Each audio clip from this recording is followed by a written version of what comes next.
मजदूर संघ ग्रामीण समाज की आर्थिक आजादी के लिए बनाया गया है और मेरा संकल्प है कि ग्रामीण समाज को आर्थिक रूप से आजाद कर क्या निश्चित करा पाएगा, इसमें कहीं दो राय नहीं है। कहते क्यों? क्योंकि गांव को आर्थिक आजादी के लिए तो चाहिए सिर्फ 3 चीजें। खेती खुशहाल हो, हाथ में रोजगार हो और गांव के पास लघु उद्योग और पशुधन हो, गांव आर्थिक रूप से आजाद। और इसके लिए मनरेगा मजदूर संघ के पास अपनी बहुत सी योजनाएं हैं और हमारी जो 7 मांगे हैं वो अपने आप में ग्रामीण आर्थिक आजादी के लिए स्वयं में अपने आप संपूर्ण है, बस सरकार उसे पूरा कर दे। क्या है 7 मांगे? 7 मांगे। सबसे पहली मांग कि गांव को कर्जे से बाहर निकाले। कर्जा क्या है गांव के ऊपर? माइक्रो फाइनेंस कंपनियों के द्वारा दिए गए अनैतिक रूप से लोन और सरकार के द्वारा दिए गए सीसीएल के रूप में लोन, इसे माफ करे। क्योंकि ये मेरा जहां तक मानना है, मनरेगा मजदूर संघ के राष्ट्रीय अध्यक्ष के रूप में मैं गांव में घूमता रहता हूं लगातार, कि अगर गांव में 1000 की आबादी है तो 800 की आबादी स्वयं सहायता समूहों से जुड़ी हुई है और वो स्वयं सहायता समूह जिन्हें स्वरोजगार के नाम पर रखा गया समूहों में और लोन दिया गया, वो सब के सब कर्जदार हो चुके हैं, अब बुरी तरह से कर्जदार हो चुके हैं, तो वो माफ कर दिया जाए। और ये 2 मांगे मेरी हैं। स्वयं सहायता समूह को कर्ज माफ कर दिया जाए। दूसरी मांग है स्वयं सहायता समूहों को माइक्रो फाइनेंस कंपनियों के लोन को माफ करते हुए सरकार पुनः एक स्पष्ट नियमावली बनाए ऋण देने और वसूली का, ताकि शोषण ना हो। बहुत सी महिलाएं आत्महत्या कर ले रहे, घर छोड़ दी हैं, वो बेइज्जतियां हो रही हैं। अरे इसको लेकर मैं कुशीनगर में गया था, मेरे ऊपर 13 मुकदमे लादे गए प्रशासन की तरफ से। कुशीनगर ले जाकर देवरिया जेल बंद किया गया। मोबाइल कभी हमारी परसों मिली है 4 दिन के बाद। ये 60 गांठ है माइक्रो फाइनेंस कंपनियों की और पुलिस प्रशासन की, वो लूट रहे। एक राष्ट्रीय अध्यक्ष को जब जेल में बंद कर दिया गया बोलने से, तो आप अंदाजा लगा सकते हैं कि गांव के गरीब महिलाओं को कितना शोषण कर रहे होंगे ये। ठीक, 2 हो गया। तीसरी मांग हमारी है कि जो मनरेगा का वर्क है उसके निगरानी निरीक्षण का अधिकार मनरेगा मजदूर संघ को दिया जाए, क्योंकि मनरेगा मजदूर संघ मनरेगा श्रमिकों का भारत में एकमात्र अधिकृत संगठन है। और जब हम मनरेगा श्रमिक के लिए ही मनरेगा बनी है, तो उस निरीक्षण निगरानी का अधिकार अगर हमें मिलेगा तो हम सही से करेंगे और अधिकार हमारे तक। और कानून कहता भी है ये बात, कानून कहता है कि मनरेगा 4 खंभों पे चलाई जाएगी, केंद्र, राज्य, प्रशासन और सिविल सोसाइटी। लेकिन सरकारें अपने प्रशासन के और राजनीति के गुलामी के कारण अभी तक केंद्र, राज्य और प्रशासन के भरोसे चला रही हैं। चौथा खंभा गायब है, यानी सिविल सोसाइटी इसमें इन्वॉल्व नहीं की जा रही है। एक मांग मेरी हो गई। तीसरी, चौथी मांग जो बहुत ही महत्वपूर्ण है, वो गांव के लिए नहीं पूरे देश के लिए संजीवनी है। क्या? कि मनरेगा मजदूर संघ को लाइफ डिपार्टमेंट बना दिया जाए। किस चीज के लिए? नदियों की खुदाई के लिए और जंगलों के निर्माण के लिए। ये वो चीजें हैं जिसको विश्व चाह रहा है कि हमारे यहां जल हो, हमारे पास पर्यावरण सुरक्षित हो। मानते नहीं मानते? और 5वीं मांग हमारी जो है, वो जो 5वीं मांग है, वो समझ लीजिए गांव को आर्थिक आजादी की तरफ ले जाने के लिए एकदम सबसे सुंदर रास्ता। आप देख लीजिए, गांव हमारा लोन माफ होने से कर्जे से बाहर आया, निगरानी निरीक्षण का अधिकार पाने से मनरेगा के 100 दिन के रोजगार गांव के लोगों तक सहजता से पहुंचने लगे। ठीक है ना? क्रियान्वयन निकाय बनाने पर नदियों और की खुदाई और जंगलों के निर्माण से मनरेगा श्रमिकों को कार्यदायी संस्थाओं के अधीन नहीं रहना है, अब सीधे संगठन के द्वारा नदियों और जंगलों में काम करके अपने 100 दिन के रोजगार को पा लेना है। 5वीं मांग, मनरेगा को खेती से जोड़ दिया जाए। क्यों? क्योंकि मनरेगा कानून एक काम को 3 साल में 1 बार करता है। चक्रोट गांव में 4 हुए हैं, प्रधान जी का साल पढ़ाई होंगे भाई। लेकिन अगर मनरेगा को खेती से जोड़ देंगे आप, तो किसानों को श्रमिक निःशुल्क मिल जाएगा। और खेती का काम क्योंकि 365 दिन होता है, तो मनरेगा श्रमिक को 365 दिन रोजगार मिल जाएगा। और 6वीं मांग क्या है? मनरेगा श्रमिक की मजदूरी 400 कर दी जाए और मनरेगा मजदूर संघ के 8 प्रतिनिधियों को राज्य गारंटी परिषद भेज दिया जाए। क्योंकि अधिनियम कहता है कि 12 प्रतिनिधि जा सकते हैं, मैं 8 ही मांग रहा हूं, क्योंकि भाई भारतीय जनता पार्टी है, उसके पास एक संगठन है भारतीय मजदूर संघ, तो राजनीतिक खेल है, तो 4 ले जाए उसमें से।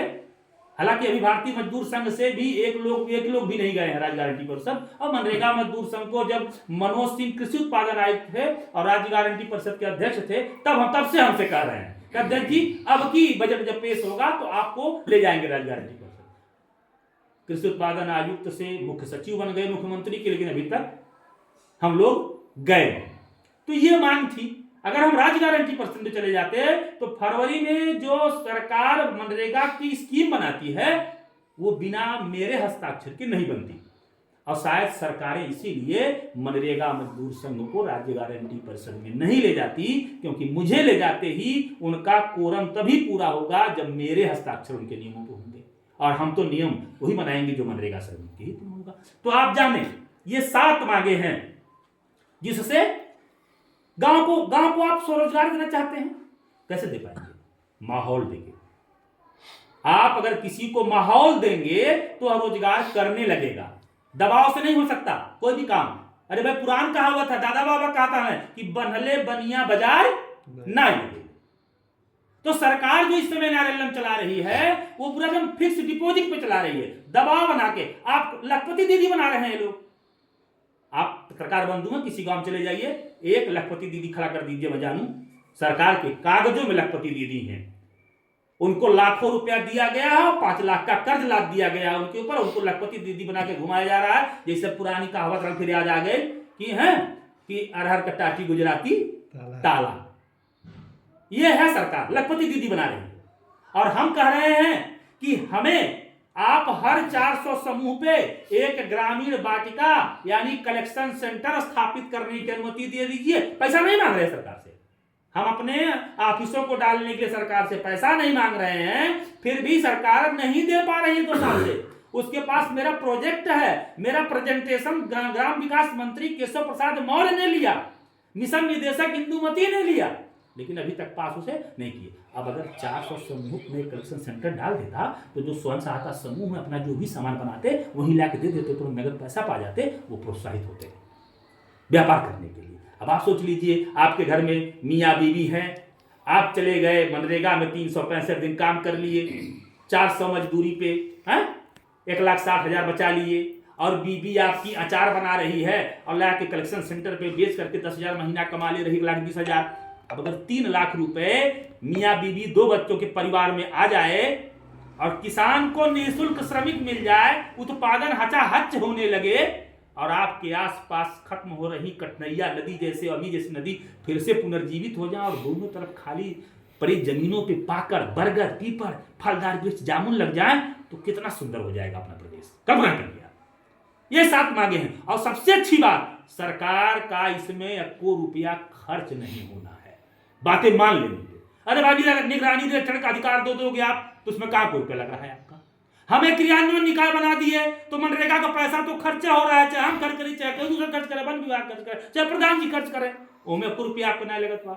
हम कहा था ग्रामीण वाटिका बनावे कि हमें रुपया ना चाहिए, आप बना आपको ना लगत बा।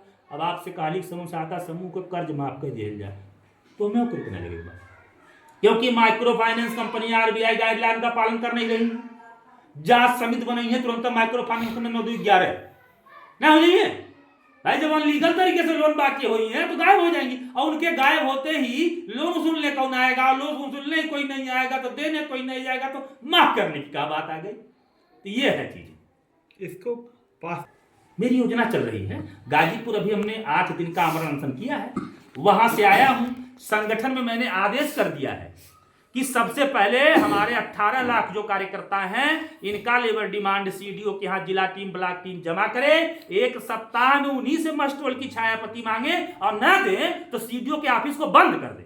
और सीडीओ गुंडाई करे तो गुंडाई करो, अगर वो प्रेम से बतिया तो प्रेम से बतियाओ, लेकिन मस्टोल लेके आओ। और सबको काम दिलाने के बाद अब हमारी टीमें इसी जनवरी में अपने ग्राम सभा की जो 3 सदस्यीय टीम थी उसे 6 सदस्यीय बनाने जा रहे हैं।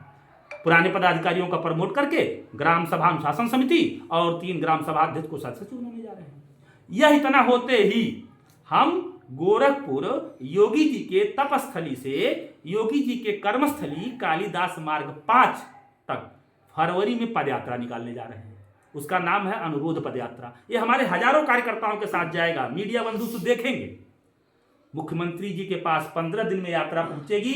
अगर उस समय भी वह नहीं पूरा किए तो 50,000 कार्यकर्ताओं के साथ तब तक आमरण अनशन पर लखनऊ में रहूंगा जब तक घोषणा हो नहीं जाएगी। 8 दिन में घोषणा करने वाले थे, गाजीपुर जाम हो गया था। सरजू पांडे पार्क इतना बड़ा है, डीएम कार्यालय के सामने दिए थे अनुमति, 500 कार्यकर्ता की जगह थी, 12,000 कार्यकर्ता थे हम लोग। डीएम एसपी कार्यालय सब बंद पड़ गया था। भाई आप रोड में बैठा दिए हो हमको, हमारी कोई गलती नहीं है। एसपी साहब आए 8वें दिन 3 कंपनी पीएससी लेके, मारो काटो मारो काटो। कहां ले जाओगे मार काट के भाई? आप धरना स्थल मुझे यही अनुमति दिए हो और हम इसी अनुमति पे यहां बैठे हैं, तो अब आप जानो ना सड़क है कि नहीं है आपके पास। अंत में केशव प्रसाद मौर्य जी ने फोन किया, वहां की डीएम महिला है उनको, और मेरी वार्ता कराई। उन्होंने कहा कि आपकी मांगे मेरे पास पिछले फरवरी से ही हैं और हम उसको पूरा कर रहे हैं। थोड़ा स्ट्रक्चर खड़ा करना पड़ रहा है, हमको 2 महीने का टाइम दे दीजिए। हमने कहा 2 महीना है, 2 फरवरी, क्योंकि मनरेगा मजदूर संघ का स्थापना दिवस 2 फरवरी है। हम 2 फरवरी तक को टाइम देंगे, उसके बाद हम आपके मुख्यमंत्री से मिलने आएंगे और पूरा हो जाएगा। क्योंकि पुरानी कहावत है ना, वो कैसे कहा जाता है कि आप जिस चीज को बहुत सच्चे मन से चाहते हैं, पूरी कायनात उसे दिलाने में आपकी मदद करती है।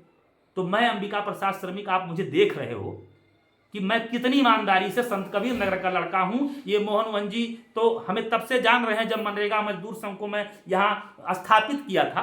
20 लोग, 10-15 लोग, 20-15 लोग। अब आज 3 साल के अंदर प्रदेश के 75 जनपदों के 826 विकास खंडों में हम 40,000 ग्राम पंचायतों तक पहुंच गए हैं अपनी इकाई लेकर के। 54,000 ग्राम पंचायतों में से सिर्फ 14,000 ग्राम पंचायतें बची हैं। मनरेगा मेट के लिए क्या व्यवस्था है? मनरेगा मेट के लिए देखिए, ये जो मनरेगा मेट हमारी है, स्वयं सहायता समूहों में काम करने वाली महिलाओं को संतुष्ट करने के लिए जिस तरह सरकार ने बीसी सखी, समूह सखी, बैंक सखी, विद्युत सखी और शौचालय केयरटेकर बनाया, ठीक झुनझुना पकड़ाते हुए समूह की महिलाओं को महिला मेट बना दिया। ये अधिनियम कहता है कि मेट अनिवार्य रूप से कार्यस्थल पर होना चाहिए, लेकिन जो उसके अधिकार है वो भी मिलने चाहिए। सरकार ने महिला मेट बना दिया, लेकिन रोजगार सेवक जो पहले से घाघ बने बैठा है वो उसे काम नहीं करने दे रहा है। प्रधान जी की समस्या क्या है? प्रधान जी को तो 100 का मस्टोल निकालना है, 5 काम करेंगे, 95 का फर्जी फोटो अपलोड करना है। वो ईमानदार मेट आई काम पे, ईमानदार मेट काम पे आई, वो ऐसा करना नहीं चाहती। अगर ऐसा करना नहीं चाहती तो उसके जगह पर उसको फिर हाजिरी लगाने का काम दिया नहीं जा रहा है। बीडीओ साहब भी क्योंकि 5% ले रहे हैं 19 सालों से, अब खून मुंह पे लग गया है और उन्हें भी प्रधान के अधीन ही रहना है क्योंकि राजनीतिक सिस्टम है, इसलिए उसको नहीं काम करने दे रहे हैं। हम सरकार से मांग कर रहे हैं लगातार कि मनरेगा महिला मेट सहित समूह सखी, बीसी सखी, जो भी समूह से आई महिलाएं हैं, इनको आप ये गोली देना बंद कर दो, गोली देना बंद कर दो। महिला मेट का आप मानदेय निश्चित करो। अधिनियम कहता है उन्हें अर्धकुशल श्रमिक की मजदूरी मिलनी चाहिए, तो उनका आप मानदेय निश्चित कर दो जिस तरह आप रोजगार सेवक कर दिए हो, और उनका एक ड्रेस कोड इलाट करो, और उनकी जो हाजिरी लगाने की के अधिकार है, MIS करने का अधिकार है, वो आप सिर्फ उनसे कराओ और एक प्रतिबंध लगा दो कि मनरेगा मजदूर की लड़ाई आप काफी दिनों से लड़ रहे हैं, लेकिन अभी तक सरकार ने मांगी नहीं मानी है, क्या मानते हैं? नहीं, सरकार ने कुछ मांगी है। शुरुआती दौर में हमने कहा था कि मनरेगा के जो कार्य होते हैं लोग जान नहीं पाते, आप सिटीजन इन्फॉर्मेशन बोर्ड लगाओ। तो 2021 में योगेंद्र जी अपर आयुक्त थे मनरेगा के, तो उन्होंने आदेश जारी किया था। अब देख रहे होंगे आप बोर्ड मिलता होगा कहीं की मनरेगा के साइडों पे, ठीक है, उसको माना था। हमने कहा कि आप ऑनलाइन करो मनरेगा को, तो सॉफ्टवेयर बने, अब जियो टैगिंग होती है, 1st, 2nd, 3rd, तब वो भुगतान होता है, तब उस पर मस्टोल निकलता है। तो कई छोटे छोटे सुधार हुए, लेकिन जो हमारी प्रमुख 7 मांगे थी, इस पे सरकार गोली देते आई है, क्योंकि सरकार को पता है कि अगर ये 7 मांगे हमने पूरी कर दी तो अंबिका प्रसाद श्रमिक देश का सबसे बड़ा स्वीकार्य लीडर हो जाएगा।